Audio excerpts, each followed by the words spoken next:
صورتحال پاکستان کی دن بدن خراب سے خراب تر ہوتی چلی جا رہی ہے۔ بہت خطرناک جو ہے صورتحال ہے اس وقت۔ صورتحال جو ہے کہ کراچی پورٹ پر جو ہے 5700 جو ہے وہ کنٹینر جو ہے رکے ہوئے ہیں۔ آپ کی جو ہے وہ امپورٹ مکمل طور پہ اس وقت بند ہو چکی ہے۔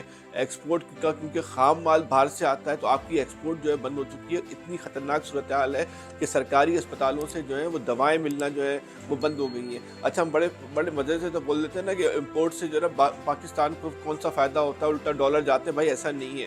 آپ کے لاکھوں دکانداروں کی لاکھوں دکانیں ایسی ہیں جہاں پہ امپورٹڈ سامان جو ملتا ہے، آپ کے پاس بنتا کیا ہے، اپنی چیز کیا ہے، کچھ بھی تو نہیں ہے آپ کے پاس۔ تو جب وہ دکاندار لاکھوں دکانیں یا لاکھوں لوگ کام کر رہے ہیں اور لاکھوں کروڑوں لوگ بلا واسطہ اس سسٹم سے جو ہے جڑے ہوئے ہیں، تو یہ اتنی خطرناک ہے۔ اسٹیٹ بینک نے جو ہے وہ ایلسیاں کھولنے سے جو انکار کر دیا۔ پرسوں کراچی کے اندر تاجروں نے جو ہے اپنی چابیاں، فیکٹری کی چابیاں، دکانوں کی چابیاں اسٹیٹ بینک کے گورنر کو دی اور بولا بھائی تم اپنے ساتھ ہی لے جاؤ۔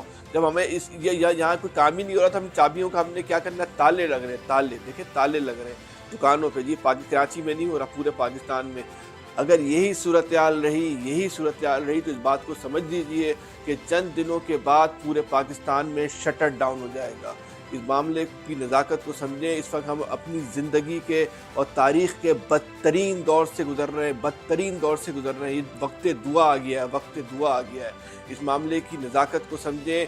خدا کے واسطے حکمران طبقے کے پاس کوئی پالیسی نہیں ہے۔ ہم نے اپنی احتیاط خود کرنی ہے، اپنے کھانے پینے میں احتیاط کرنی ہے، غیر ضروری چیزیں نہ کھائیں۔ آنے والے وقت جو ہے پاکستان میں جو ڈیزاسٹر نظر آ رہا ہے، اگر یہی صورتحال رہی تو بہت بھیانک، بہت سفاک ڈیزاسٹر نظر آ رہا ہے، جس سے ایک ایک انسان جو ہے وہ متاثر ہوگا۔ اس کے متاثر ہونے کی حد کیا ہے، اس کے بارے میں ابھی کوئی بات نہیں کی جا سکتی، ابھی کوئی اندازہ نہیں کیا سکتا، لیکن صرف اور صرف آنے والے وقت میں صرف تباہی نظر آ رہی ہے۔